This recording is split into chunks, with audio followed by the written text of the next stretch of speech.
Tana natin yung ating mga kasama mula sa National Nutrition Council. Pakilala mo na, Director She. Ang ating po makakasama ngayon si Miss Maria Queenie Rose G. Amosco de Jesus, Nutrition Officer 3 ng National Nutrition Council. Good morning po sa iyo, ma'am. Ma'am Queenie, morning. Good morning po. Good morning po, Director Tech and Sir Joel. Opo, ma'am, salamat sa pagpapaunlak nyo sa aming imbitasyon. Siguro batuhan mo na, Director She, ng ating unang tanong. Oo, siguro ma'am Queenie, no, ipaliwanag mo muna sa ating mga manonood. Ano ba tong Philippine Plan of Action for Nutrition? So ano ba yung ating layunin tungkol dito sa PPAN? Ayan, so ang PPAN po ay isang pambansang plano sa nutrisyon na naglalayong mapabuti ang nutrition situation at food security ng ating bansa. So bali ito po ay naisagawa sa pangunguna ng National Nutrition Council at 11th plan na po sa PPAN series. Okay, medyo mahaba po itong PPAN, ma'am, no? 2023 to 2028. It's a 5-year plan. Ano bang target ng PPAN, ma'am? Ayan, so ang Philippine Plan of Action for Nutrition ay naglalayo mapabuti ang nutritional status ng mga kababaihan at buntis sapagkat kapag sila ay malusog din ang kanilang isisilang na bata.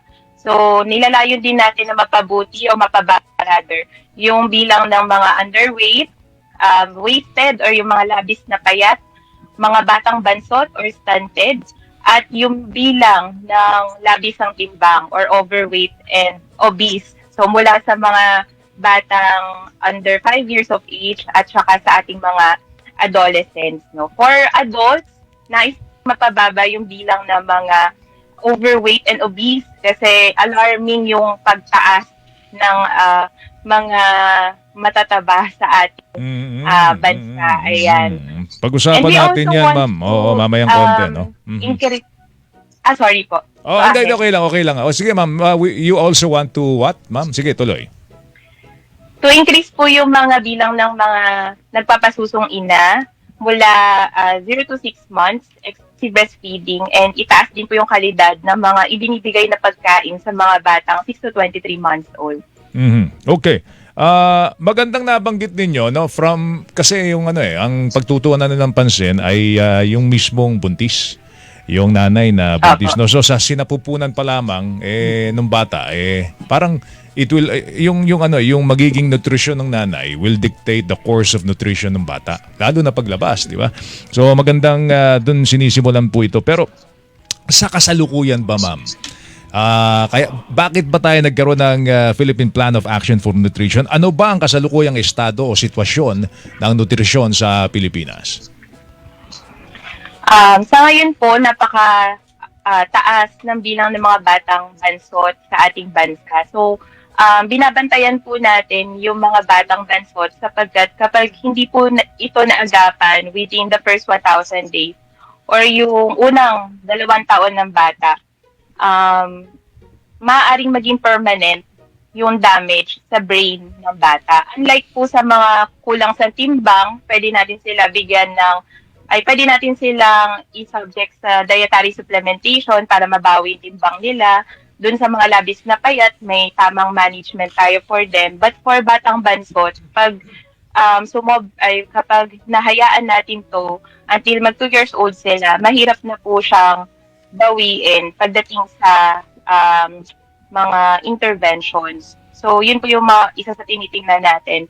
And also, tumataas po yung bilang ng mga labis ng timbang across all age groups. So, mula bata hanggang senior citizens. Ayan. So, consistent yung pagtaas ng bilang ng mga overweight and obesity. And isa sa mga nakikita nating dahilan dito is that yung environment natin ay nagiging obesogenic.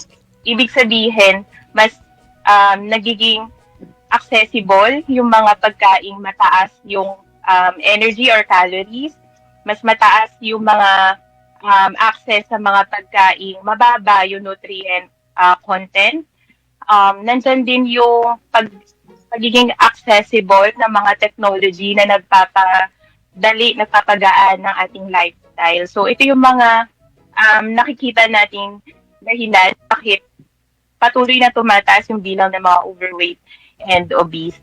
And also, mula pandemic, marami din tayong mga pamilyang Pilipino nakaranas ng food insecurity. So, 3 out of 10 households mula sa 2021 Expanded National Nutrition Survey ang nakaranas ng food insecurity.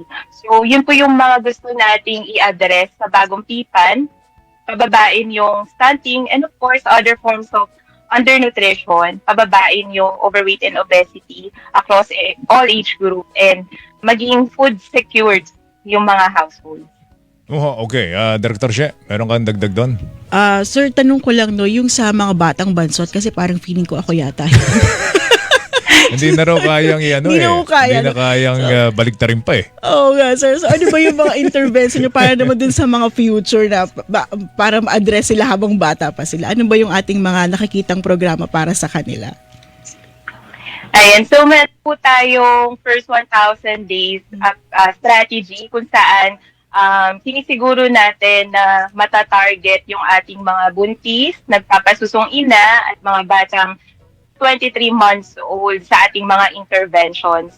Ang National Nutrition Council po ay nag-i-implement ng dietary supplementation program or yung tinatawag nating tutukainan supplementation program sa mga piling LGUs kung saan namimigay po tayo ng mga karagdagang pagkain. So take note, karagdagang pagkain po. Ibig sabihin, on top pa po ito sa regular meals ng mga target groups natin. So ginagawa natin to para ma-ensure na sapat yung energy at sapat yung nutrients na nakukuha ni nanay habang buntis pa siya para kapag nanganak siya, malusog yung kanyang sanggol. For 6 to 23 months old na bata naman, magapan natin yung kanilang pagkabansot, and once na makatuntong sila na 2 years old, normal na yung kanilang nutritional status. Meron din tayong mga micronutrient supplements na ipinamimigay po sa ating mga health centers. We also invite yung ating mga buntis, nagpapasusong ina, and other caregivers sa mga nutrition education classes sa center. So yun po yung mga ilang interventions natin, targeting po yung ating mga buntis at mga 6 to 23 months old na bata. Okay. So talagang sa simula pa lamang, no, sa sinapupunan pa lamang, dapat magkaroon na ng intervention. Pero actually ito based on personal experience, Director She. No? Meron akong 6-year-old Ma'am Queenie. No? Ganun pala yun. One and only child. Ang hirap pala nung mag-isip ka ng baon sa anak mo. No? Pasok Sa ka na. umaga, pasok ka na Ang hirap, napakahirap, no? So, ano ba yung... Usually, ang anak ko kasi, mahilig sa sabaw. Hindi ka naman magbabaon ng sabaw.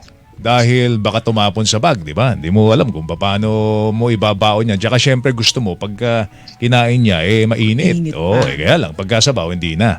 So, minsan mahirapan ka mag-isip, no? Ang naiisip mo tuloy, baunan ng hotdog. Parang hindi mga healthy Hotdog o kaya yung mga nuggets, yung mga pinirito ba na mga pagkain na hindi maganda in the long run sa kalusugan ng bata, no? Pero ano bang magandang baon para sa mga bata na mura? Kasi mahal ang pagkain Sa totoo lang, mahal ang pagkain at mahal ang pagkaing malusog, Mahal di ba? ang gulay. Mahal ang gulay, no? Pero ano ba yung magandang baon para sa mga bata na mura pero healthy at hindi hassle gawin ng mga magulang? Dahil nagiging problema ng magulang yan sa araw-araw. Ma'am Queenie. Okay. Napakagandang tanong po yan, no? Kasi challenge talaga na mabigyan ng healthy baon ng ating mga kabataan or ating mga anak. Ayan.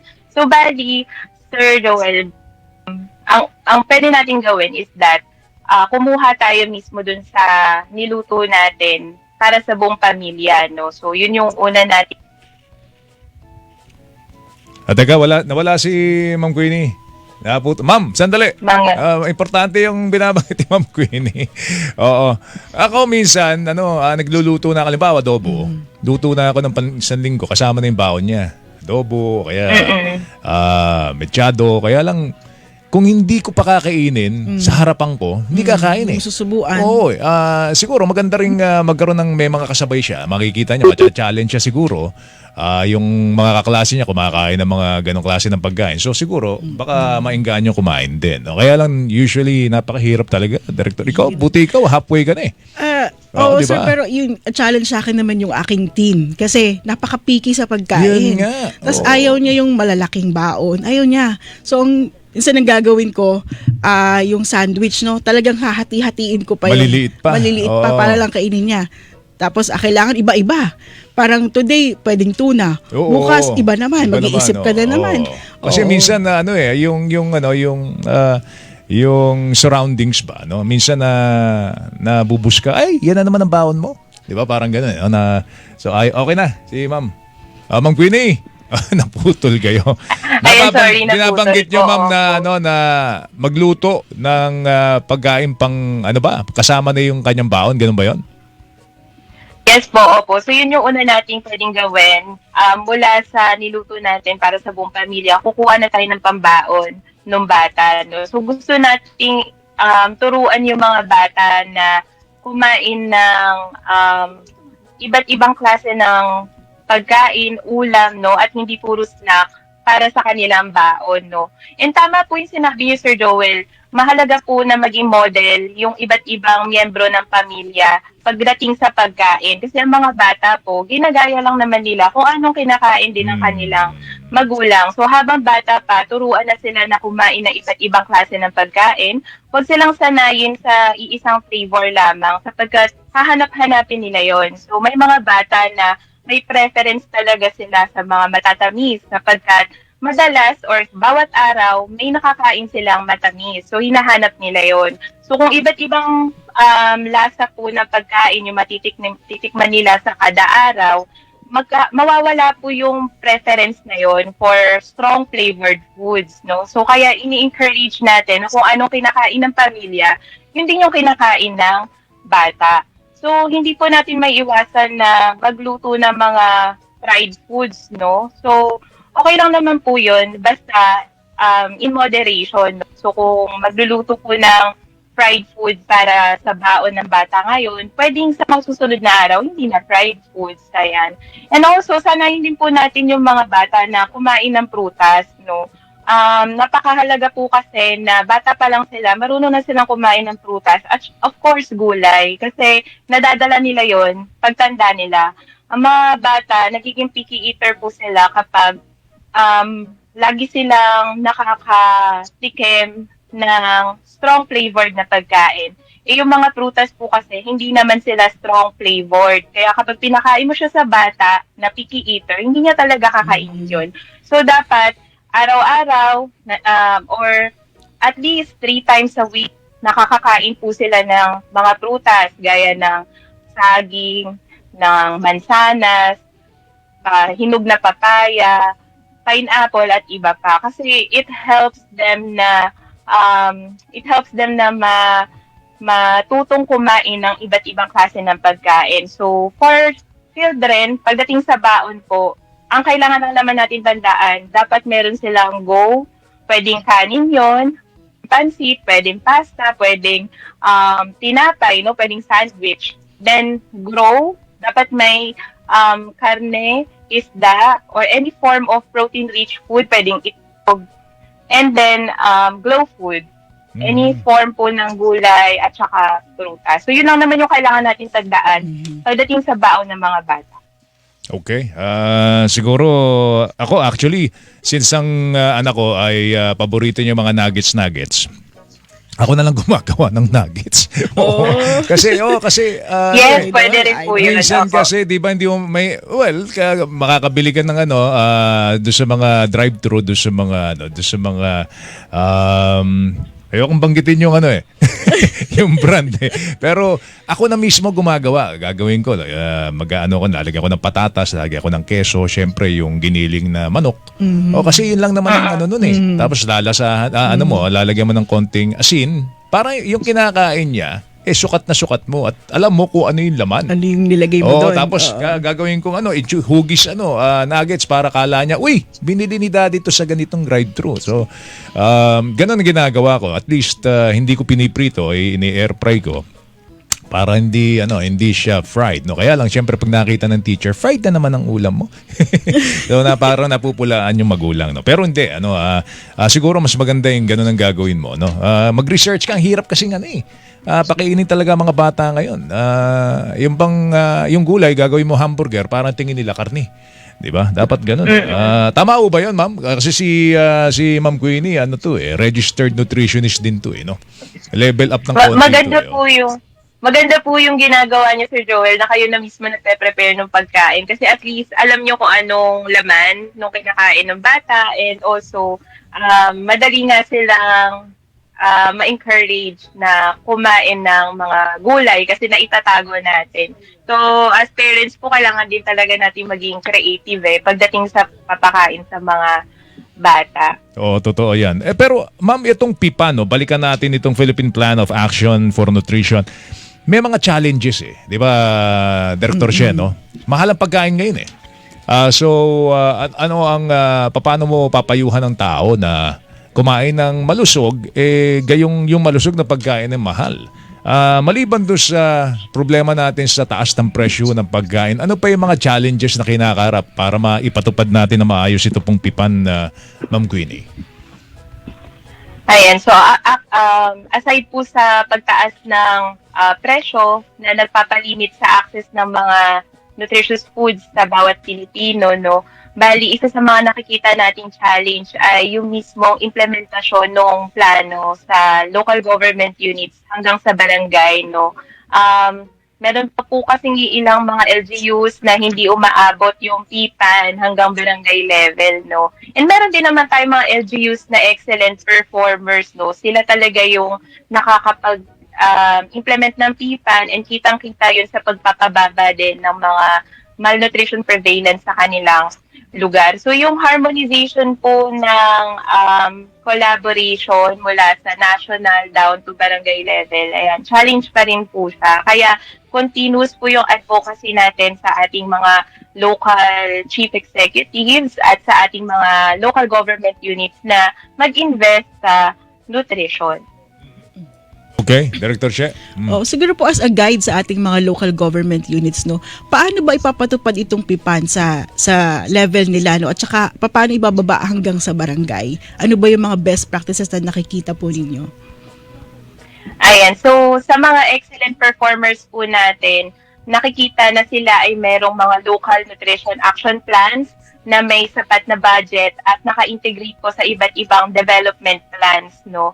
So once na may sapat na budget yung ating mga local nutrition action plans, ang next step po doon, sapat na personnel at nutrition office sa bawat LGU. So sila po yung tututok sa implementasyon, sa monitoring and evaluation ng mga nutrition-related programs and services sa LGU. So, marami na po tayong mga LGUs na naging Nutrition Honor Awardee. Sila yung ating mga high-performing LGUs na may ganitong best practices, and kitang-kita yung pagbaba ng prevalence ng stunting, underweight, at iba pa sa kanilang lugar dahil sa maayos na implementasyon ng nutrition programs. Okay. Ma'am, marami nang ginagawa ang gobyerno para kumbaga bawasan yung pagnanais ng tao na uminom ng soft drinks, yung mga beverages, yung mga hindi healthy na mga pagkain, yung mga chichirya, dahil binubuwisan na natin yan, Director Shen, no? May mga boost tayo sa mga sin products. Pero other than that, ma'am, paano pa pinapalakas ng gobyerno yung kanilang advokasya para maiwasan yung pagkain itong mga makasalanang mga pagkain ito? Ayan, so ang National Nutrition Council po ay may dinidevelop ngayon na Philippine Nutrient Profile Model. So ito po ay isang model para i-guide yung ating mga kababayan na pumili ng masustansyang pagkain, no? So yung model na ito, ini-aim natin na makapag-identify tayo ng mga pagkain na gusto nating i-limit yung consumption sa bawat individuals, no, or sa target age group. So sa ngayon, yung ating model ay nag-undergo ng enhancement at iba't ibang consultation with the International experts para masiguro na talagang ito ay tailor-fit sa pangangailangan at sa dietary patterns ng mga Pinoy. So isa po yun. We are also working on policy issuances pagdating po sa pag-i-improve ng mga packaging ng ating mga products. No? So sa ngayon, may mga initial consultations pa lang po ang meron tayo dito, but hopefully makapag-issue po tayo ng policy na makakapag-identify po sa mga products na to kung sila ay healthy, kung sila ay low fat, low sugar, at iba pa. So sa ngayon po kasi, ang pagpapababa ng overweight at obesity ay hindi lamang behavior change yung kailangan. No? Kailangan talaga nating mag-issue ng policy na mag-guide sa ating mga food manufacturers, sa ating mga business owners, kung paano nila i-formulate yung kanilang mga products in a way na nakabase siya sa guidelines ng government. Mhm. Okay. Bilang consumer siguro, tanongin natin, Director Shea, paano ba makakatulong yung mga pangkaraniwang consumer para suportahan ang layunin po ng PIPAN? Ayan, so bilang consumer, kailangan maging smart. Ayan, maging smart consumer. So kapag tayo po ay namimili ng pagkain para sa ating pamilya, always choose yung ating mga fresh na pagkain. So hindi kailangan organic, no? Mahalaga na ito ay fresh or yung mga hindi pa napoprosesong food ingredients such as yung ating mga gulay, prutas, at karne, isda, itlog at iba pa. So, pag tayo po ay namimili ng pagkain para sa pamilya, always ensure na ito ay merong mga pagkain mula sa Grow Food at saka Glow Food. Ayan. So, kung tayo naman po ay working individuals, no, walang time magluto, so napakahalaga na tayo ay matutong magplano ng ating kinakain. Kasi kung hindi tayo matututong magplano, mas mahihirapan talaga tayong i-balance yung ating diet, no. And always, kapag bumibili po tayo ng mga produkto, piliin po natin yung mga products na low fat, low sugar, at low salt. Ayan. Kasi ito po yung mga produkto na makakatulong sa atin upang makaiwas sa mga non-communicable diseases such as hypertension at diabetes. So, mahalaga po na maging wise tayo para mas maging balanse at in moderation ng ating kinakain. Ano yan, medyo challenge talaga yan, Director Shea, dahil yung mga low fat, low sugar, tsaka low salt na mga pagkain, yan yung mga pagkain mura. Mura. Oh. Kaya Mura ka? Oo. Yung mura kasi ngayon, mahal na rin eh. Pero yun yung mura, mga kapuso, yung noodles, di ba? Pagka yung noodles, bumili ka na isang pakete. Ulam na yun, dagdagan mo pa ng asin. Ang sodium content ng noodles napakataas. Kaya ang tao, buti ngayon ang gobyerno gumagawa ng mga paraan para matugunan yung problema ho natin sa kalusugan, lalo na doon sa mga nagdadialysis. Dinadamihan nila yung mga dialysis centers ngayon dahil nga ang tao, dahil sa diet nila, dahil mahal ang pagkain, nauuwi sa dialysis ang inaabot ng mga mahihirap na mga kababayan. Ewan ko kung sasakayin si Ma'am Queenie dito. No? Pero yun ang akin naobserbahan. No? Sa araw-araw may kong mga, pag-cover. Sige, Ma'am. may mga produkto po tayong mahal talaga dahil reformulated sila na low sugar, low salt, o low fat. Pero kapag tayo po ay bumili ng mga ingredients na yun nga, fresh or yung mga hindi pa gaanong proseso. For example, mga tinapay sa bakery. Ito pong mga tinapay na to ay makakasiguro naman tayong low sugar. Kung halimbawa, pandesal lang bibilhin natin para sa breakfast. Instead of buying mga, kunwari, noodles, no? Or mga processed foods, no? Dahil itong mga processed foods na to, mataas to sa salt, and at the same time, process pa, no? So, we always choose yung mga local products na fresh. Oo. meron sa ating grocery store over dun sa mga processed foods. So instead of buying po mga halimbawa noodles, no? So why not bumili na lang tayo ng mga pangpanset, no? So pwede nating lutuin na ilang beses 'yon and hatiin, i-designate, ito pang breakfast to, ito pang lunch. So in that way, nakakatipid po tayo and at the same time, nakakasigurado tayo na hindi ganun kataas yung salt, yung sugar or yung fat dahil tayo yung naghanda. Alright. Sige ma'am, siguro marami pa tayong pagkakataon na ito yung mapag-uusapan. Pero kung di nyo po na itatanong, si Ma'am Queenie po ay isang registered nutritionist tsaka dietitian, no? So Aba. lahat ng kaalaman tungkol sa tamang pagkain alam na alam po ni Ma'am Queenie po 'yan, no? Sana marami mga Pilipino ang pumasok sa ganitong klase ng kurso. Marami ba kayo, ma'am? Yung mga dietitian tsaka yung mga nutritionist dito sa ating bansa? Actually, as of 2021 po, mga around 19,000 lang po kaming R&Ds. And, 19,000 sa marami din po 110 doon million. Ang dami. 110 million population, 19,000 lang kayo. Ano ba yun? Walang nakuha Opo, pa yung opo. lahi That's ninyo. around 2021, so baka mas mataas naman na po. Pero still, kaunti pa rin po kayo Kaunti yan. kumpara sa Oo, sa populasyon ng ating bansa. Opo. Kaya nyo, hikayatin natin yung mga, ano ngayon, yung mga papasok po sa koleyo. Baka gusto nyo pasukin ng ganitong klase ng trabaho at very, very promising po ito dahil kailangan po natin ng mga nutritionist sa Pilipinas. Ma'am Queenie, salamat sa oras mo. Mag-ingat ka. Thank you, ma'am. Thank you, Ma'am Queenie. Marami din pong salamat, Yuse Carbonell and Sir Joel. Thank you po, ma'am. Si Ma'am Queenie Rose Amosco de Jesus, Nutrition Officer 3, Nutrition Information Education Division ng National Nutrition Council. Standby, ma'am. Hilingan, walang pinopro